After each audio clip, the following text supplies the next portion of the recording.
Good morning, boys and girls, and welcome back to Sunday School. Last week we learned about Moses and the Ten Commandments. During Moses' time, the Israelites were traveling through the desert, waiting for God to bring them to the Promised Land.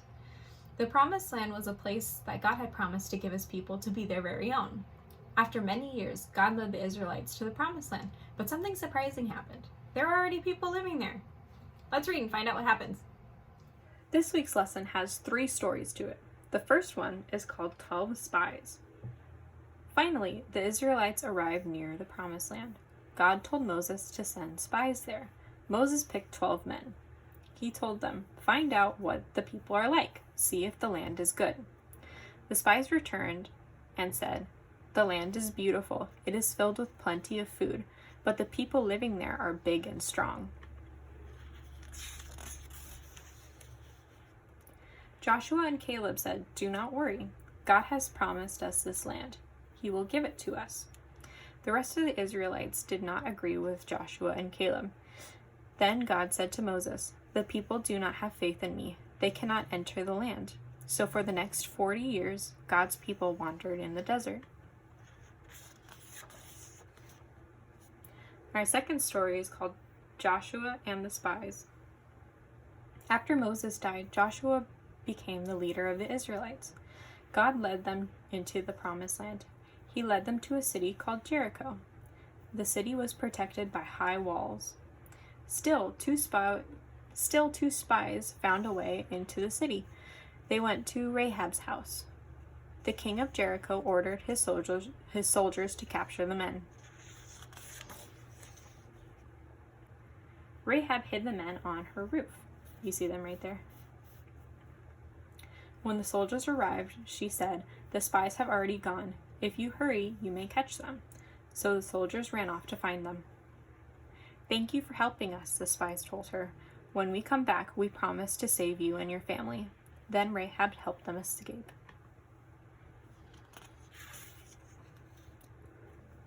Now our third story is called the Battle of Jericho. After the spies were safely home, God told Joshua, "March your army around Jericho with the priests blowing their horns. Do this once a day for 6 days. On the 7th day, have your army march around the city 7 times. Joshua did exactly as God said. The priests blew their trumpets. The soldiers shouted as loud as they could. Then the great walls of Jericho came tumbling down. The Israelite army rushed in and took over the city.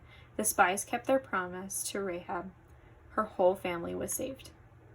And that's the end of our story. When God brought the Israelites to the Promised Land, what was the land like? It was beautiful and they had plenty of food. Why were the people afraid to enter the Promised Land? There were already people who were living there who were big and strong. Who were the 2 men that wanted to go into the Promised Land?